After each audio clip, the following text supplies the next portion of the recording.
Ang traffic, totoo po yun. At pasensya na po ang mga napeperwisyo sa traffic. Pero yung gutom araw-araw dahil ninakaw ng gobyerno ang pera, hindi ba kayo napeperwisyo? Yung nawawalan ng trabaho, hindi ba kayo napeperwisyo?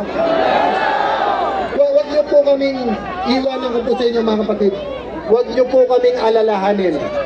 Si Jinggoy Estrada, si Senator Bato, si Senator Legalda na hindi nakaupong unang Senate President na babae, si Senator Amy Marcos na kung saan dapat na-enjoy niya ang pagbabalik ng Marcos sa Malacanang pero pinili ni Amy lumaban kasama natin. Si Senator Pia na ang kanyang pinaglalaban, pamilya, anak, kababaihan. Pero isipin niyo po, kung hindi pa niya sinundo yung 18 Marines, hindi pa papasukin sa Senado? Si Senator Padilla, na nilalait nila, kulang daw sa kaalaman.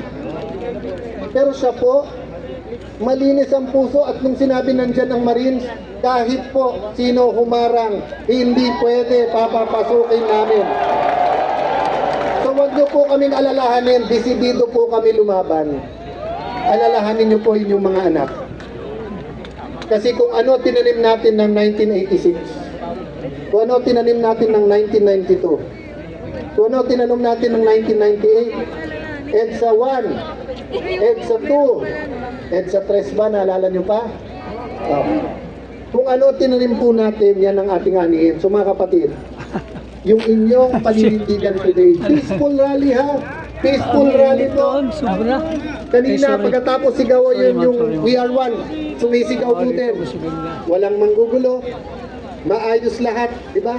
Ang mga polis, mahal natin sila, ginagawa nila trabaho. Pero sabi sa konstitusyon, ang pinakamataas, hindi presidente, ang pinakamataas sa isang demokrasi ay ang bayan. Sabi nung iba, huwag nyo idamay ang Diyos. Hindi po nakalagay sa konstitusyon with the aid of the Almighty. Sabi po sa konstitusyon, tayo'y maka-Diyos. So mga kapatid, tuwing sisigaw kayo ng We Are One, sana maalala ng bawat Pilipino. Anuman ang ating edad, anuman ang ating kakayanan, anuman ating trabaho, anuman ating sport, anuman ating kapansanan, anuman ang ating religion, sana dumating ang araw na lahat ng Pilipino ay pwedeng sumigaw ng